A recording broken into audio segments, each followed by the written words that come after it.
Hello everyone, I am giving the X-rays of 1 day old newborn baby focusing the chest and the right and left upper limbs. I'll repeat 3 X-rays, one is of X-ray chest and the other is in the right and left upper limbs. I am giving 3 questions. First question, give the findings and the diagnosis in the X-ray chest. Second question, give the findings in the right and left upper limbs. Third question, is there any association or any syndrome? The X-rays are of 1 day old newborn baby. Baby weighed 3.1 kg at full term normal delivery. This was antenatally not detected in the village based hometown and then referred here after delivery. You can give the findings and please connect things. You might know the final diagnosis. If you want more time, please pause the video and review the images again to assess further. This has been given as quiz and out of the participants, 9 have really answered the findings and few of them gave one of the best differential diagnoses for the association or the syndrome. We will talk about this at the end. Let's go to the case now. The X-ray chest shows a feeding tube with its tip at T3-T4 level and is suggestive of esophageal atresia. Stomach shows gaseous distension suggesting tracheoesophageal fistula. The heart looks odd with bulge in the right paraspinal level, silhouetting the right heart border and the right diaphragm. Echo revealed a ventricular septal defect with dilated right heart. X-ray of right upper limb reveals hypoplasia of radius and X-ray of left upper limb reveals aplasia of the radius with both the upper limbs revealing hypoplasia of the thumb and club hands, right? Both the hands reveal hypoplasia of the thumb and the club hands. You can see the images. These are all the findings in the given pictures. Being conducted as a quiz, 3 participants have given all the findings. Rest have tried their best and that's great. Congratulations to all of you. Now I am giving the pictures of the affected baby showing the deformities in the right and left upper limbs. Please note that the ear looks abnormal and it is called as Stahl's ear, S-T-A-H-L''S. Stahl's ear characterized by the abnormal location of the transverse crus extending upward from the antihelix. Also there was some spina bifida and all these findings are highly suggestive of VACTERL association or VACTERL syndrome. Before going to the discussion, I want to highlight the definition of 3 things from the basics. When so many findings are noted, few are called as sequence and some of them are called as syndrome and few of them are called as association. What is the difference? When most of the findings are due to the consequences of the same cause, single cause, it is called as sequence. The best example is water sequence. For example, a newborn baby showing club and facial deformity with lung hypoplasia in the background of severe oligohydramnios. That's a basic severe oligohydramnios, which can be due to bilateral renal agenesis or due to severe uteroplacental insufficiency or premature rupture of membranes in the second trimester itself. So that gives water sequence and that gives all these findings with the lung hypoplasia, club hands and facial deformity. So now we will go to the syndrome. Syndrome is well known for most of us. The best example I will say is Down syndrome, which is due to trisomy 21 and all the findings are due to the genetic errors. Now we will go to the association. What is this association? It is defined when multiple findings are present but they don't have ordered pattern for a single cause. So this pattern of multiple findings is called as association. So now I have talked about all these 3 things. So don't forget about these 3 patterns: sequence, syndrome and association. But nowadays some of the associations are called as syndrome when the basic abnormality is detected. Example is charge. Initially it was called as charge association. Once you know the basic deformity, we know and we call it as charge syndrome.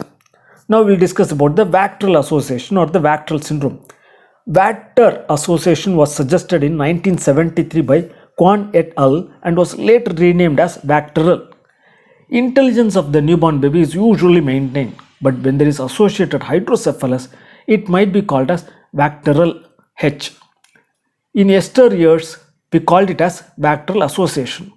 Many say that the vast majority of VACTERL associations are thought to have a sporadic occurrence with occasional autosomal recessive forms. But some of the geneticists now call it as a syndrome due to the background of mesodermal defect from first month to second months of conception. But sometimes presence of environmental factors and association with gestational diabetes mellitus and presence of single umbilical artery add some confusion. Incidentally, in our case also, mother of the affected baby has been diagnosed to have GDM, gestational diabetes mellitus, in the 7th month of pregnancy. Please see the picture to see the time interval and the affected parts from the 25 to 55 days of conception. We will discuss about the VACTERL now. When 3 or more of the multiple organ anomalies occur by non-random chance, it can be called as VACTERL association. It is called as syndrome when it is detected with autosomal recessive inheritance. We will go to expansion of the acronyms. V is for vertebral anomalies and very rarely V is for vascular pattern too. A acronym is for anal defects. Very rare we will have ear anomalies coming so they call it as auricular anomalies, so A. C acronym is for cardiac anomalies. TE indicates tracheoesophageal fistula due to atresia, esophageal atresia. The acronym R indicates many anomalies. It is for either renal or radial or rib anomalies. And L, last L, is for limb anomalies. Now we will go to the expansion.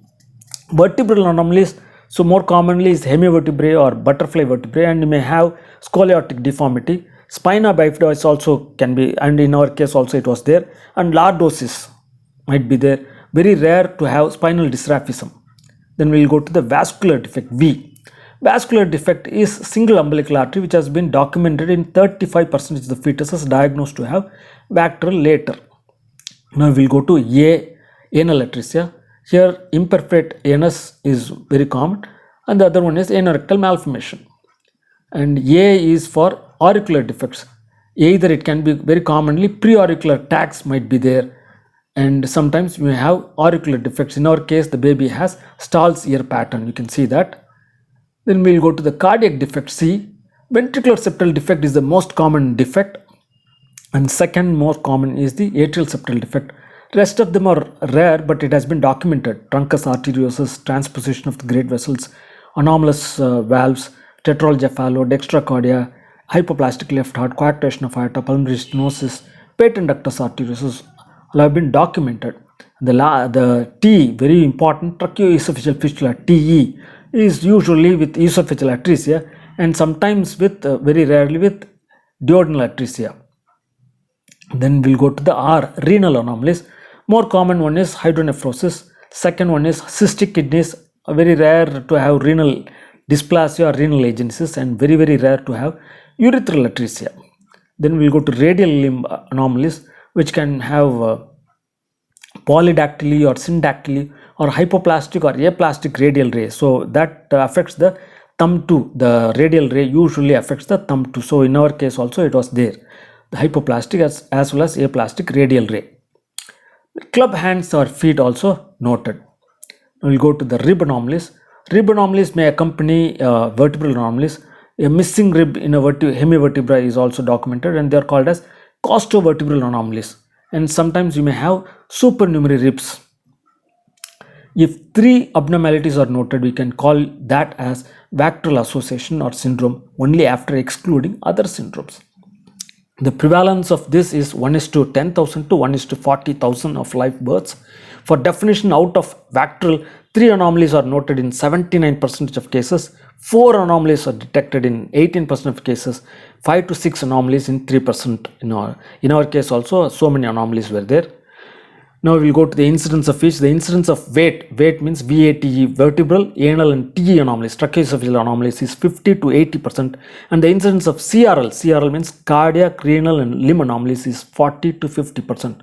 Some authors indicate costovertebral anomalies would be present in almost all the cases. That means all the affected babies would have anomalies either in the vertebrae or in the ribs, or most commonly in the costovertebral junctions.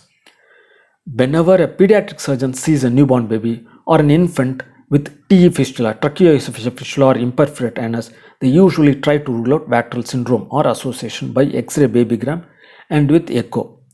Rarely, pediatric cardiologist wants to rule out VACTERL syndrome or association when there is cardiac defects with limb anomalies.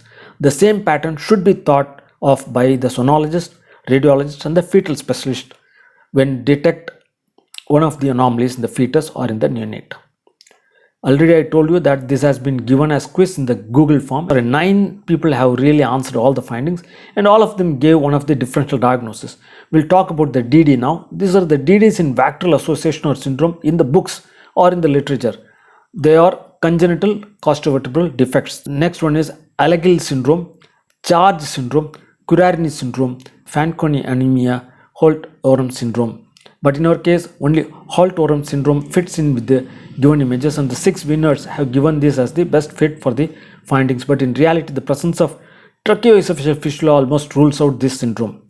For the fantastic effort, I sincerely congratulate all the winners. If you're interested in the other quizzes in our channel, please click on to the blue colored R button to see the channel.